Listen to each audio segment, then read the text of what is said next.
E aí, meu amigo, minha amiga, sejam bem-vindos ao nosso Papo de Sacristia. Meu nome é Marcos e com os meus amigos, com a delicada Pamela. Olá, tudo Ainda bem que ele falou de amigo delicado. Será que é um programa sobre gênero, sobre...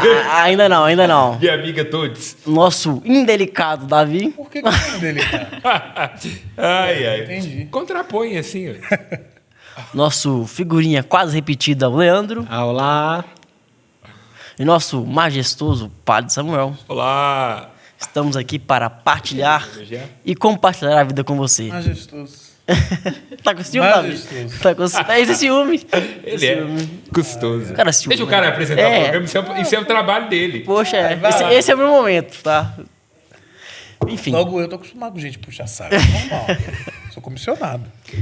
Em recente entrevista, o Papa Francisco foi questionado se as mulheres terão um espaço no clero da igreja. Ele, rápido e preciso como faca tramontina, disse não. O Papa Francisco é preconceituoso? Não, eu acho que ele quis dizer que o espaço da mulher assim, na igreja deve estar determinado na cozinha, no lavato. Deve ser isso. Agora esse programa chegou ao limite. A gente agora está discordando do Papa. Gente, é piada de católico. Nós vamos Não ser pode ligados fazer por quê? Que a gente fala mal dos crentes, fala mal dos carismáticos, fala mal do comunista, capitalista. Perfeito, somos só nós. Pronto, exato. Mesmo Cheguei a uma perfeito. conclusão. Temos que começar a falar mal uns dos outros aqui Exato. também. Olha só. Você Essa é a voz de Samuel. É, majestoso. O inquestionável. Nossa senhora. Joga para as mulheres aí, lugar de fala. E aí, minha irmã? Na Uai, igreja? eu acredito que o Papa Francisco foi bem correto em sua fala. Católica, velho. Imagina. É Olha logo uma só. católica de chapa e cruz, não? Não, mas assim, eu acredito que a igreja ela tem o papel assim bem definido, né, do homem e da mulher na igreja. E apesar disso, né, eu acho que o papel de padre, sacerdotisa, né, no caso, da mulher, eu acho que não é algo que vá ser implementado pela igreja. Mas as mulheres têm um papel importante dentro da igreja, né? Servindo. E servindo. Os padres também servem, né? Então... Mas eles servem aqui, né? Desculpa, mas eles servem E Nossa Senhora está onde, hein? Nossa Senhora fica onde aí? Vai lá, Davi. Senhora, ela fica no alto do altar. Bonitinha, ela bela, recatada e do lar do altar.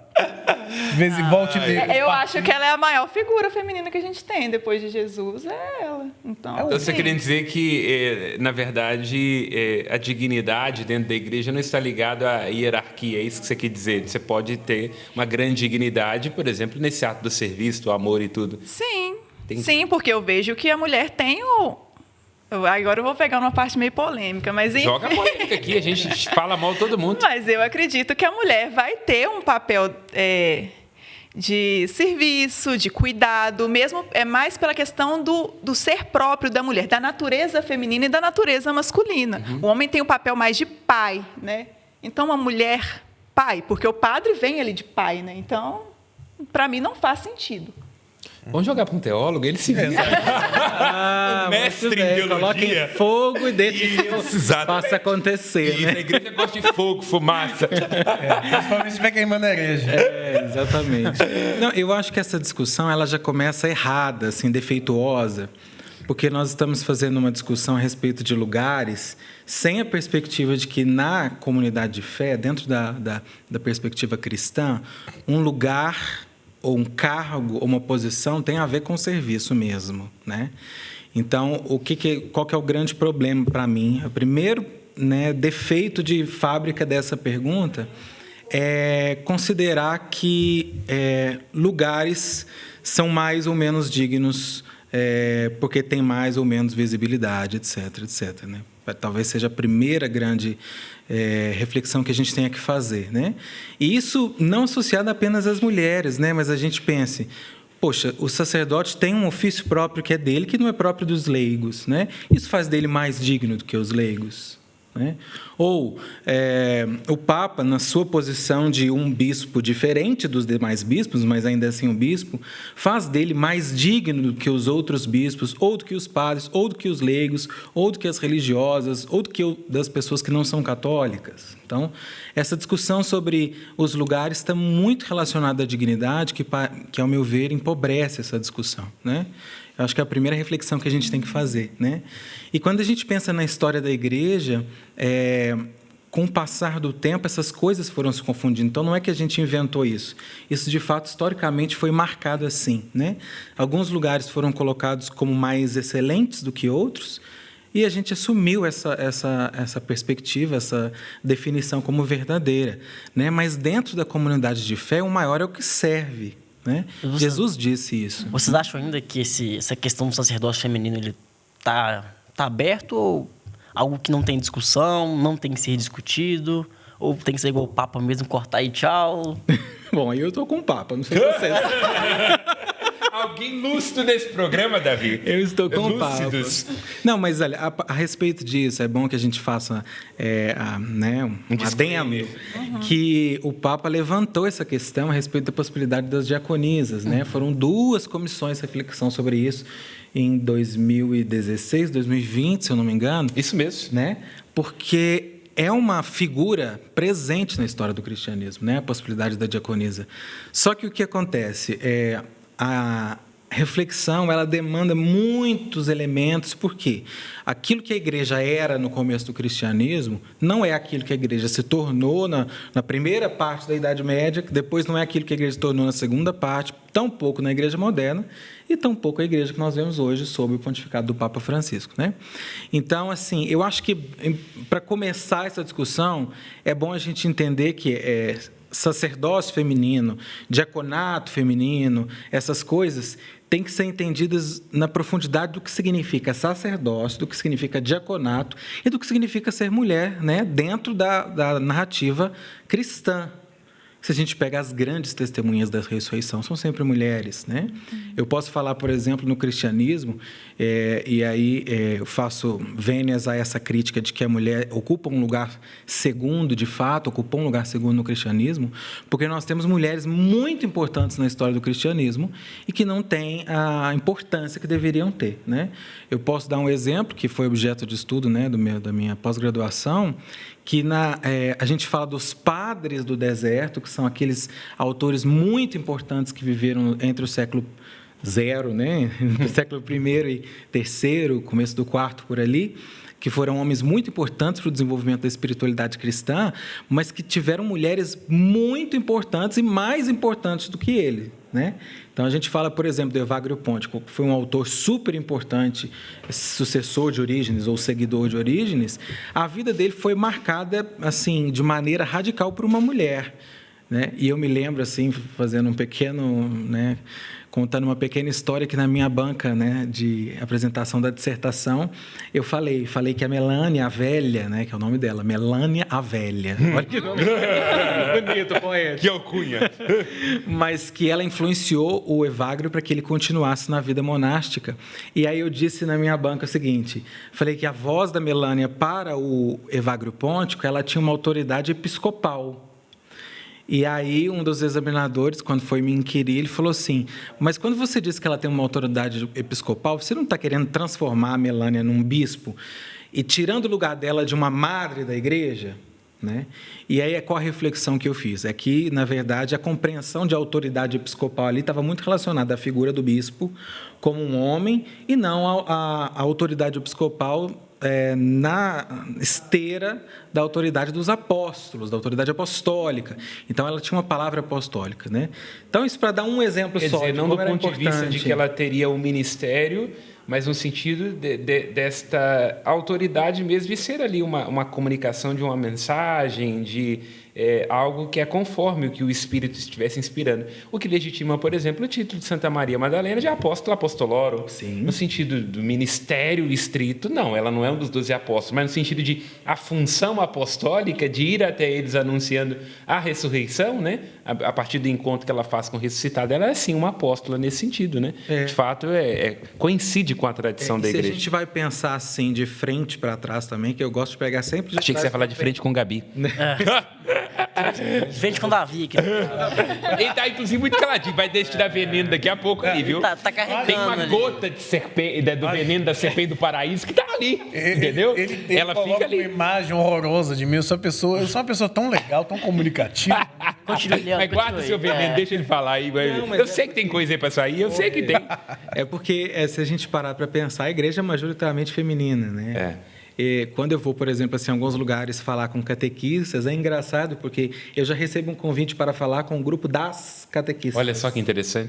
Já não se fala mais nem assim como um plural sem gênero, né? Mas de fato, se você vai às pastorais, as nossas pastorais são majoritariamente femininas. Eu acho que as mulheres também elas têm mais jeito para lidar com crianças, com jovens, enfim. Pastoral do batismo, por exemplo, Talvez é isso são que se espera mulheres. delas, né? O quê? Coloca aí, Talvez é fala. isso que se espera delas, né? Você acha que não é o lugar que é delas, de fato, é o lugar que eles dão. Exatamente. Continua. É isso que se espera. Vai lá, É isso Paulo que a Freire. sociedade Vai lá. quer de uma mulher. Mas aí eu já vejo que faltam homens também aí para... Mas não é isso que se espera Não, de um concordo homem. também, concordo. Fala, Davi, continua. Não, como eu disse, eu acho que Para lá. Tem a questão das funções. Briga. O que a gente se espera de uma mulher? A gente espera da mulher um cuidado, né? Uma educação doméstica, uma submissão. Domesticada ou doméstica? Doméstica, tipo assim, para domesticar, porque já é domesticada. Né? Então é isso que se espera. É isso que se espera. A gente não quer saber de homem catequista. O homem não tem que cuidar, o homem tem que liderar. Não é isso que se espera de um homem? Não é isso que a sociedade tanto quer dos homens?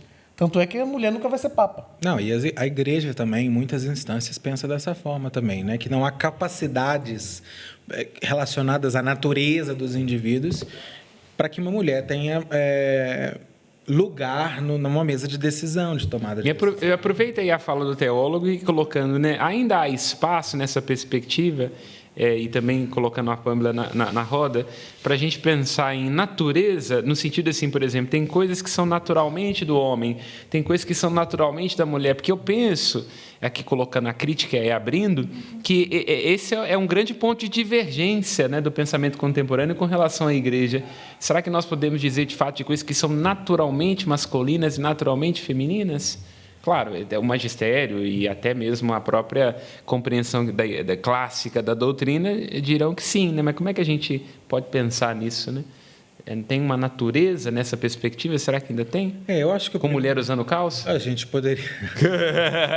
Hoje eu tô de calma. Natureza masculina. Simone de Beauvoir. Vou exorcizar. Tem uma feminista nessa mesa aqui. A modéstia ficou lá fora. Mas a palavra... Foi no último programa. Eu acho que um dado assim, interessante de pensar é que há algumas intuições da neurociência que dizem que há algumas diferenças cerebrais do homem para a mulher. Isso, Então não estamos dizendo nem uma base religiosa, estamos falando... Há diferenças, né? Isso é muito importante. E também há os papéis sociais e eclesiásticos que foram assumidos e transmitidos, etc., que podem, de fato, inibir habilidades que não estão relacionadas a esta informação da biológica que a gente nasce, né? Agora, eu reflito sempre assim, eu acho que essa discussão é um sintoma de algo que é antecedente, que não diz respeito, em primeiro lugar, a homem e mulher, mas é ainda uma percepção muito, o Papa Francisco tem falado sobre isso, e batendo na tecla do problema não, do lugar da mulher na igreja, né? Mas é justamente desta incompreensão que os cristãos, que nós temos, que a comunidade cristã tem, do lugar, do espaço ocupado pelas pessoas dentro da comunidade de fé, né? Quando a gente discute, por exemplo, a possibilidade das diaconisas, né, que isso gerou muita mídia, muita discussão, é importante perguntar o que é diaconato, o que é diaconia, o que significa isso, Né? Se eu perguntasse, por exemplo, nas nossas comunidades, o que é diaconato, geralmente as pessoas estão associando o diaconato àquela figura de um ministro ordenado do primeiro Com aquela faixa de miss. Com aquela faixa de miss. Que é difícil demais, porque quando alguém fica caindo assim da gente, parece sei lá. A blusa larga, assim, né? É cropped que chama quando não coloca, e fica o tempo todo caindo. A gente, quando a gente tá... Agora eu vou perder meu emprego. Foi um prazer trabalhar para a Arquidiocese de Belo Horizonte. Mas então as pessoas costumam associar diaconato a esta figura, né? Só que essa é uma expressão do diaconato. E o diaconato é uma realidade maior que tem a ver com serviço, que é próprio de todos os indivíduos, né? O primeiro diácono bíblico é Cristo. Né? Ele é o primeiro servidor. Dele vem o diaconato dos apóstolos. Depois do diaconato dos apóstolos vem o diaconato dos assessores, por assim dizer, dos apóstolos, né? E o diaconato das mulheres, das viúvas, das virgens, de todas aquelas pessoas que estão ali no ambiente bíblico. Falta uma figura imponente como os apóstolos, feminina na Sagrada Escritura, que fale, porque Maria é uma figura imponente na Sagrada Escritura, mas ela não fala.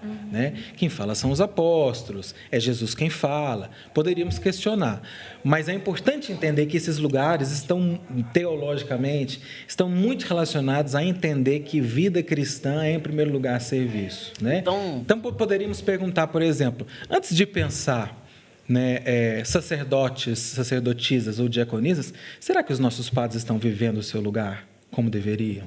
Né? Nesta perspectiva do serviço, da entrega, do primeiro servidor, né, nós não estamos discutindo sobre isso. Né? E, a partir disso, discutir. Será que estamos valorizando a mulher, não apenas, como disse o Davi, relacionada a esses espaços que foram delimitados socialmente, mas entender que elas são capazes de muito mais do que elas estão oferecendo e de que nós, homens, temos obrigação também desses espaços que elas ocupam? Né? São discussões que estão aí relacionadas. Agora, se me é permitido, Márcio, perdão por atravessar, mas levantando uma bola aí para o pessoal de cá fazer o corte.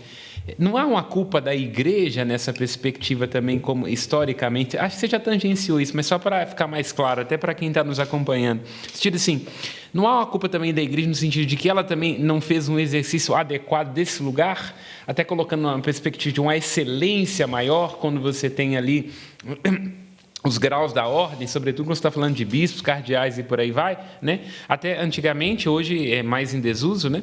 Mas se utilizava a expressão, por exemplo, você foi reduzido ao estado de leigo, né? Hoje se fala demitido do estado clerical, mas reduzido. Então, olha, a própria igreja não traz isso na sua linguagem. A linguagem, de alguma forma, ela define um pensamento, né? Linguagem, pensamento, performance. Ela performa a partir dessa compreensão de que o leigo, a leiga, sobretudo, está no estado diminuído, subalterno, menos excelente, menos digno, né? Não tem isso também? Aí joga. Mas isso não vem da hierarquia muito rígida da igreja? Talvez é por isso. É por isso que eu estou dizendo, talvez parece que se confundiu, talvez até por um próprio, me vem à cabeça, um próprio exercício inadequado da própria igreja, onde se enfatiza essa ideia de que para você ser um cristão digno mesmo, uma coisa para prestar atenção, por exemplo, quando, por exemplo, nós temos aí uma nomeação de um bispo. Aí aquela coisa, o sofocável, não sei o quê, como é que vai ser? Eleição de papas, cardeais, aquela coisa toda.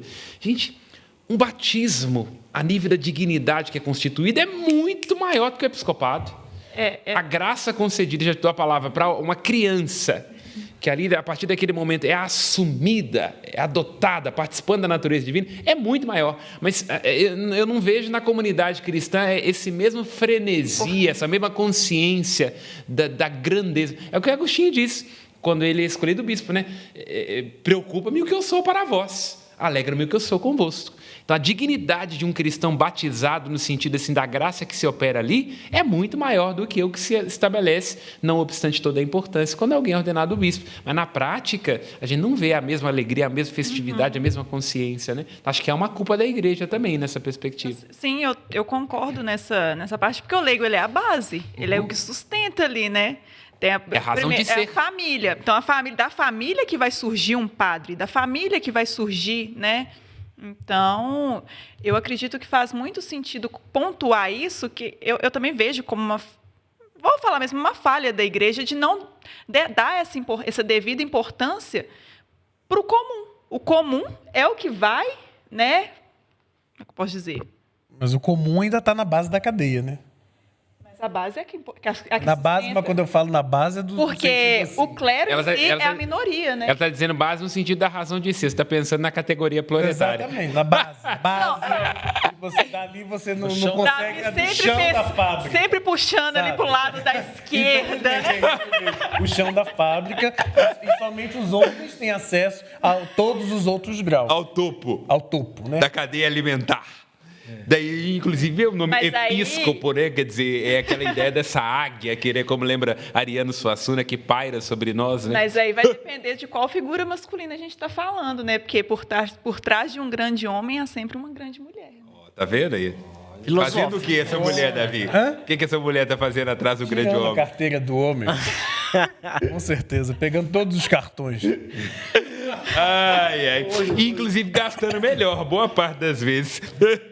Mas, quer dizer, vale a pena refletir sobre isso. Quer dizer, como que o exercício, eu acho que o exercício da autoridade, vejo isso no momento em que Cristo está ali com os apóstolos discutindo sobre o lugar, e ele pega uma criança e coloca no meio. Né, em algumas versões do sinótico se diz, quando ele abraça a criança e diz, quem recebe essa criança recebe a mim, quem me recebe recebe quem me enviou. Mas em outros trechos se diz, né, que ele enfatiza que para entrar no reino dos céus é preciso ser como essa criança. Quer dizer, então, essa dimensão mesmo, você perceber que há uma dignidade, há um valor que existe nesse simples, nesse corriqueiro, nesse cotidiano, que é aquele lugar onde Deus habita na sua grandeza, como o reino é assim, né? Mas na prática, o exercício... É por isso que eu acho que a nossa reflexão ela tem que dar um pé atrás. Porque se a gente pegasse as mulheres e colocasse elas nessas instâncias de decisão, isso não resolveria o problema, né? É porque essas instâncias precisam ser reavaliadas a partir do que elas significam, né? Não apenas como instâncias de decisão, mas como instâncias de serviço, né? Eu nunca vou me esquecer quando eu li o texto de Santo Agostinho falando sobre Santa Mônica, né? Que ele falava que ela é a grande, porque de alguma forma foi ela que o transformou, assim, né, com muitas aspas, naquilo que ele se tornou de alguma forma, né? Então, se a gente pensa esses lugares eclesiásticos como lugares de serviço, vai ser mais fácil entender, e claro, essa reflexão sobre os lugares, associada à reflexão da dignidade inviolável de todos os cristãos, que é dada pelo batismo e não por um cargo assumido, né, nesses espaços. Quando essas duas reflexões vão caminhando lado a lado, aí é possível ver essa mudança de prática, né? E o Papa Francisco tem caminhado muito nessa perspectiva, né? Mas só para piorar um pouquinho a discussão, então. Lá na carta... Fazendo meu papel. Na carta de São Paulo aos Gálatas, não tem um trecho que fala que não há diferenças entre homens e mulheres, não sei o quê, tal. Isso não é um pouco contraditório com o que a igreja defende?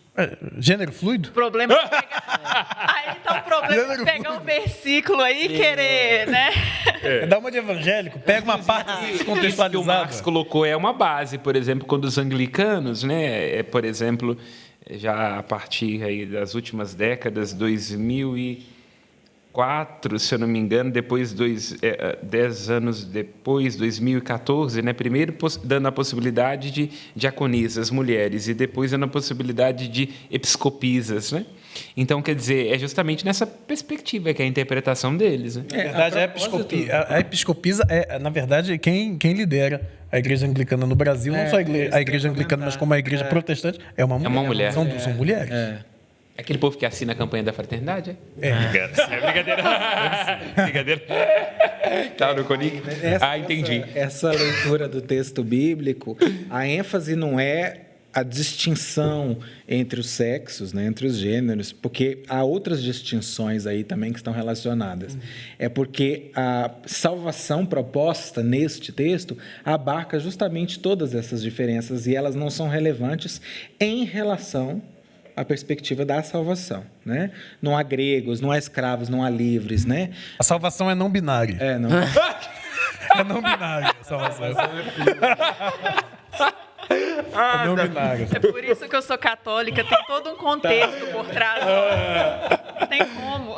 Mas é interessante isso que o Léo acabou de colocar, no sentido assim, de fato, um olhar mais lúcido sobre o texto e aquilo que a Pâmela está colocando, no sentido assim, olha, vamos considerar o todo da fé, né? Quer dizer, aquela perspectiva da igreja, né? A analogia da fé, o sentido unitário das Sagradas Escrituras e a tradição viva da igreja, que é o critério para interpretar um texto. E aí, nessa perspectiva, olha, nós estamos dizendo aqui sobre a salvação que alcança a todos sem distinção, e não sobre os modelos, os ministérios, que o apóstolo Paulo deixa muito claro em outros versículos. Agora, eu sempre sou considerado o conciliador, né? Então, eu vou jogar uma confusão aqui. Confusão com a gente Sobre mesmo. que argumento o Papa Francisco está colocando as mulheres na instância de decisão? Vocês saberiam dizer? A frase que ele usa sempre. Sobre que argumento? Falta o que à igreja? Um olhar feminino, uma maneira feminina de pensar as coisas. Bem lembrado. E a gente recupera a pergunta que o senhor fez. Há um olhar feminino? Há uma maneira feminina de ver as coisas? A maioria dos padres são bem femininos. Acho Mas que ele há está sim. falando no sentido. Ele está falando no sentido de. Doçura. Que eu acho. Não, e afeminado. Eu não tu disse. Eu não Eles usam até sei. saia. Eles usam até saia. Eu- Quer mais feminino que isso? Tu Usa até dizes. saia. Mas isso aí eu sei que tá falando. Mas eu tô dizendo assim, eu tô dizendo no sentido de um olhar feminino naquilo que o feminino traz de melhor, né? Daquilo Acolhida. que é natural do feminino. Isso. Aquela Ótimo, provocação natural que de você melhor. fazia Isso. Do começo, né? Então, o Papa considera a importância da mulher nesse espaço de decisão. Nós estamos discutindo espaços de decisão, pelo que parece, né? É porque falta a visão majoritariamente masculina, né? Aquilo que uma mulher poderia ver de uma maneira diferente. É interessante isso que você está colocando e jogo também para a Pâmela, no sentido assim, para a percepção dela enquanto mulher, que o feminino é decisoriamente agregador. É muito interessante isso quando nós vemos nas nossas famílias. O estilo da mulher decidir se é uma mulher sábia, uma mulher que conhece bem sua família, seus filhos, a decisão agrega. E, naturalmente, até biologicamente, psicologicamente, as decisões masculinas são mais marcadas pela ruptura. Sim. Então, isso é muito interessante, né? O Papa, quase como se ele estivesse dizendo, olha, talvez o problema da igreja seja que ela introjetou um modelo falocêntrico. E aí a decisão, ela é de ruptura, ela é de lugares estabelecidos, Mas que tem o seu lugar. Isso será que não é legado dos judeus, não? Porque os judeus são falocêntricos. Eu acho que sim. Eu acho que sim. E aí também abre a perspectiva no sentido de uma crítica para alguns dizendo, olha, não há ainda um excesso, um resquício dessa compreensão judaica sobre a mulher que ainda está contaminando a visão cristã sobre o sacerdócio. Por aí vai. Literalmente, né? Já que as mulheres costumavam ficar contaminadas. No sentido. Mas joga a palavra para ti, né? Como é que as mulheres decidem?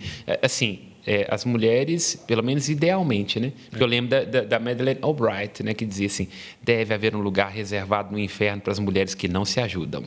E aí, quem já trabalhou na repartição com muitas mulheres sabe que quando elas brigam pesado. Mas, enfim, vamos dizer, idealmente, com aquelas mulheres, a nossa mãe, nossa avó, como é que é? Vamos recorrer ao papel social. Isso, idealmente, hipoteticamente, né? E aí, como é que as mulheres decidem? Com o que você acha que elemento? Geralmente elas não decidem, né? Fico muito confuso. Agora, padre, todo mundo me deixou num momento de indecisão. Agora é você que está na berlinda. Mas qual a sua minha irmã. percepção? O que você diria que o seu jeito feminino pode agregar à decisão? O que você acha que o feminino traz, por exemplo, na sua percepção? Eu vejo mesmo na questão do olhar ali. Mulher olha muito para os detalhes, então o homem ele não tem essa, né, mais direto. Então eu acredito que às vezes uma coisinha que está faltando ali, ela vai, né? Bem bodas de canais isso aí, né? Hã? Bem bodas de canais isso aí, no sentido da eu vejo mais nesse sentido, esse olhar mais detalhista sobre o... E você acha que tende a faltar isso à igreja? Quer dizer, você acha que a igreja, por exemplo, católica, ela tem dificuldade de ver os detalhes, ou ver os meandros, ou perceber, sentir? Eu vou te adiantar a minha percepção, eu acho que tem muita. Nós padres estamos o tempo todo correndo, a gente está preocupado com reunião pastoral, a gente está preocupado com prestação de conta. Então, nos falta essa dimensão feminina. Às vezes ela pode ser afeminada, mas não é feminina, e nos falta, deveríamos ter mais. Eu sinto. O estranhamento de pensar Deus como mãe, né? Como é que o que isso gera, de alguma forma, aquelas passagens bíblicas onde Todo-Poderoso é como uma mãe que cuida de seus filhos. Isso é muito presente na Bíblia, né? Isso não é uma passagem muito recuperada, e pelo menos não sei se vocês concordam. Isso mesmo. Mas talvez seja por isso. É que é do amor com o útero, né? O senhor que sabe mais. O Rahamim, o Ré, traz a dimensão de útero, né? De entranhas. Deus ama com amor entranhado, né? É útero isso. É uma dimensão feminina. O próprio espírito é Ruá, que é feminino. Então, a dimensão criativa de Deus, ela é uma dimensão feminina. E eu vejo também rapidamente, claro, não tem nem capacidade de escrever uma tese sobre isso, mas me chama muita atenção no momento da criação, quando Deus diz para Adão, não é bom que o homem esteja só, vou criar-lhe um auxiliar que lhe corresponda. Então, é uma ezer kinegdo, está do lado correspondendo como auxiliar. E é muito interessante que é o que Cristo diz com relação ao Espírito como paráclito, aquele que se coloca do lado. Então, eu vejo, leio assim, né? Nada de uma tese formal e por aí vai, mas como que o Espírito exerce essa função muito feminina do cuidado, quem recorda, quem interpreta, quem vai àquilo que está interdito, quem consola. Isso é mulher, gente. Isso é mulher. E um outro, seguindo um pouco mais o texto, é interessante pensar nesse texto da criação, é que o vocábulo hebraico para mulher só aparece quando aparece o vocábulo hebraico para homem e vice-versa, né? Porque Adam não é um vocábulo masculino por essência, né? Então só aparece o homem, o varão, né? Na medida em que ele está com o não homem, que é a mulher. Então só aparece o ish. Isso mesmo. Quando depois tem o ishá. Mas será que não é isso que tem gerado, assim, que gera tanta revolta nas mulheres que são um pouco mais independentes, que têm uma cabeça, assim, que são mais... Não, porque, tipo assim, né? Se eu me colocasse no lugar de uma mulher, eu não ia gostar de saber que eu simplesmente saí da costela de um cara. Eu não ia gostar. Aí eu já entro. Eu falei, por que eu não tenho direito nem de ter a minha independência, nem no momento da minha criação? Eu tive que sair de alguma coisa. É muito mais digno sair de uma costela do que da terra ali, do barro. Mas o homem saiu do barro. O homem Ele não é digno? saiu. O homem também saiu. O homem saiu do barro. A mulher saiu. Você quer dizer que A mulher é um subproduto do homem, é isso? Aí você já está com um olhar mais... Não, eu diria que depende da perspectiva. Olhando o texto bíblico, e o Léo vai nos ajudar muito nessa perspectiva, saltam alguns detalhes. Como, por exemplo, o homem é criado, a mulher é construída. Então, quer dizer, não chamaria ele naquele momento o baná no hebraico de um sentido assim, vamos pegar um pedaço aqui. Não, é isso que ele falou. E sabe por que eu não entendo? Por que ele fala essa sim? Essa sim por quê? Teve outra antes? Eu fico na dúvida. Essa sim. Sabe, tipo assim, não, as outras não prestaram. Essa sim. Teve Lilith. Carne da minha carne, Lilith. Osso do meu osso. Não, mas ali nesse momento é justamente isso que você está colocando, no sentido assim, é uma correspondência, ela não é um isso, ela é uma essa, entende? Então é aí que ele falou, Ishá. Ela vai ser chamada Ishá porque veio do Ish. Então, quer dizer, é uma correspondência. Ali tem um nivelamento. Aí, o que é interessante? O texto apresenta que o desnivelamento é uma consequência do pecado. Deus pergunta para Adão, o que foi que aconteceu? Quem foi que te falou para comer? Aí você vai, a vaca da mulher que você me deu. Exatamente. Aí ela vai e fala, foi a serpente. No momento que Deus diz para ela, da consequência do pecado, não como castigo, ele diz, olha que coisa freudiana. O teu desejo te impelirá a ele, e ele te dominará. É ali naquele momento, como consequência do pecado, que estabelece o desnível. Antes não. Antes não. E há um outro aspecto também, que a costela é o lado. Isso. Né? Que é a mesma imagem quando vai se construir o templo, que se fala dos lados do templo, é o mesmo termo. Então, está mais associado a não ser é como se dissesse um pedaço, mas uma parte. Né? Isso. Porque justamente o texto está falando de completude, eles se completam. Não que eles sejam insuficientes existindo isoladamente, mas eles se completam, que eles são impelidos em direção ao outro, na perspectiva da guarda. Isso. E aí, quando Adão não guarda Eva, isso se torna um problema e vem o desnível. Exatamente. E Eva, de alguma forma, também serve de via ali para a ocasião do pecado, então há o desnível e a separação entre eles. Essa questão do lado é bem bonita, né? É bem bonito mesmo, porque não está nem à frente e nem atrás. Se você tá falando. Quem sou eu? É porque o Davi é vegano, entendeu? Aí vegano não gosta dessas coisas de costela, entendeu? Eles ficam preocupados, entendeu? Mas o amigo do meu pai absolve quem vende as costelas. Eu vou ser preso. Satisfeito, Davi? Tá bom, se tu falando. Mas, de fato, eu acho que essa leitura de Costela, pensando nisso, de que a mulher é um subproduto, ela acontece mesmo, por um desconhecimento do texto e por o texto também está relacionado a uma cultura que nós não conhecemos.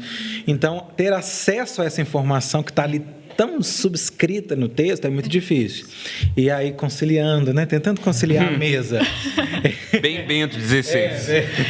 Mas é relevante pensar assim que, de fato, entender o texto como se o homem estivesse, e se faz muita, hoje em dia a gente vê inclusive umas figuras assim, né, de que o homem serve de cabeça da casa, como se ele pisasse sobre a mulher, se ela tivesse uma dignidade inferior à dignidade dele. Não é isso que o texto está dizendo, né? O texto está defendendo, e aí podemos fazer críticas com relação a isso, né? Pode ser. Mas isso é uma compreensão moderna? Não. Isso aí é a base, literal. O que ele está dizendo é justamente isso. O que ele acabou de dizer rapidamente, desculpe te interromper, é quase como se ele estivesse naquela passagem que falam para Jesus, pode ou não divorciar? Jesus não entra nisso, ele fala, no princípio não era assim. O que ele está colocando no princípio é igual dignidade. É isso que ele está colocando, é a origem do texto. Mas pode continuar, por favor. Já esqueci o que eu estava dizendo, mas...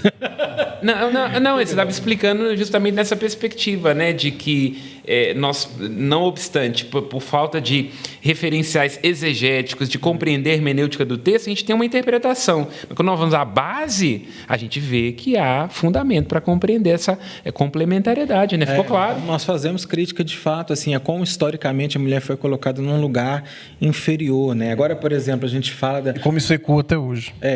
Com certeza. Nas cabeças, nas cucas maravilhosas, como diz, né? Mas isso já é mais algo cultural, né? Cultural, associado também a uma linguagem que não é muito clara, às vezes, da comunidade, do próprio texto bíblico, que não é claro nem para os especialistas, né? É preciso de muito estudo e é difícil desvencilhar essas imagens que foram construídas por muitos e muitos e muitos séculos, né? Mas, assim, o conceito... E aí a gente retoma que não apenas o conceito bíblico, mas aquilo que é fundamental do cristianismo não coloca a mulher num segundo lugar, né? Você já disse, e a figura humana, né? Que não seja completamente humana. Referência do cristianismo é uma mulher, né? E há muitas outras mulheres que estão ali relacionadas. De que forma nós vamos vencer isso culturalmente está relacionada a como nós vamos tratando as mulheres que estão ao nosso lado, né? Nós, homens. E de como a igreja também pode repensar essa sua maneira de relegar as mulheres apenas os papéis que estão assim nos bastidores, né? Não que eles sejam de menor importância, mas que também podem ser ocupados por homens. E alguns espaços de tomada de decisão, de reflexão mais refinada ou mais robustos podem e devem ser ocupados por mulheres também. O Papa Francisco tem dado essa abertura, né? Claro, e já destaquei também num outro programa, vejo isso assim muito presente na Arquidiocese de Belo Horizonte. Eu não sei dizer de outros lugares do Brasil, mas, por exemplo, aqui no Conselho Episcopal, que é o conselho íntimo do bispo, há a presença de assessores, e todos os assessores são mulheres. E, do ponto de vista técnico, são as que, de fato, entendem. Por exemplo, meu caso, como provigário episcopal para a comunicação, eu tenho uma assessora que é a professora Adelina, que é uma doutora na área da comunicação. Então, eu não vou ser nem louco de apresentar alguma coisa sem dizer para ela assim, a senhora concorda? Claro que não, né? Posso fazer isso? Então, claro, meu Deus do céu, evidentemente ela tem muito mais domínio, muito mais conhecimento, muito mais expertise, né? A chefona do sínodo também era uma mulher, né? A Natália, não sei o quê, eu esqueci o sobrenome dela. Então, de fato, o Papa tem se mexido nesse aspecto, né? E a igreja está sendo provocada também pelo Papa. Claro. Assim, pelo menos a gente tem sentido que em algumas instâncias as coisas têm sido um pouco diferentes, mas Será que vão poder ter uma mulher cardeal? Eu sonho com esse momento. Se não uma cardeal que pode ser eleitora ou ser eleita, porque seria a papisa Joana, né, como na história, ironicamente. Mas assim, acho que sei lá, junto lá do C9, do conselho mais íntimo do Papa, uma mulher, acho que seria muito interessante. uma mulher, talvez, vigário-geral numa arquidiocese, não sei. Acho que poderia vir a calhar, né? Porque são funções que não necessariamente precisa de ser um padre, né? Cardeal, João 23 mudou, porque, né, tinha venda de título, enfim, não vamos entrar isso aqui agora. Mas talvez uma mulher poderia ser interessante nessas funções, porque são funções que não necessariamente dependem de você ser padre ou não. Então, por que não uma mulher? Cardeal, vigário-geral, né? Uma mulher com uma função mais íntima na própria administração das paróquias, isso é possível, né? Uma mulher pode ser eleita administradora paroquial, pouca gente sabe disso, desde que você coloque associada a ela alguém que possa dar a garantia sacramental, que é o mínimo para a paróquia. Mas uma mulher pode ser, tem lugares na Bahia aí que tem mulheres que administram paróquias e que celebram até crisma, né? Celebra crisma não, gente, perdão. Essa parte não, gente, crisma não. Que faz batizado, faz celebração da palavra crisma, nem, né? Enfim, mas... né? Porque no caso da crisma teria que ser um padre, ou então o padre poderia ser, né? Desde que ele tenha um mandato de um bispo, né? Eu já celebrei crisma, por exemplo, né? Mas geralmente é um bispo. Mas temos mulheres que celebram casamentos, celebram batizados e que em alguns lugares fazem a administração de paróquias. Isso é possível pelo Código de Direito Canônico. Amém? Amém. Tá bom. Amém. Você aí que saiu da costela de Adão, do lado de Adão, para ficar mais bonito, né? Curta, comente, compartilhe, conte pra gente o que você achou desse tema de hoje. Você concorda, não concorda?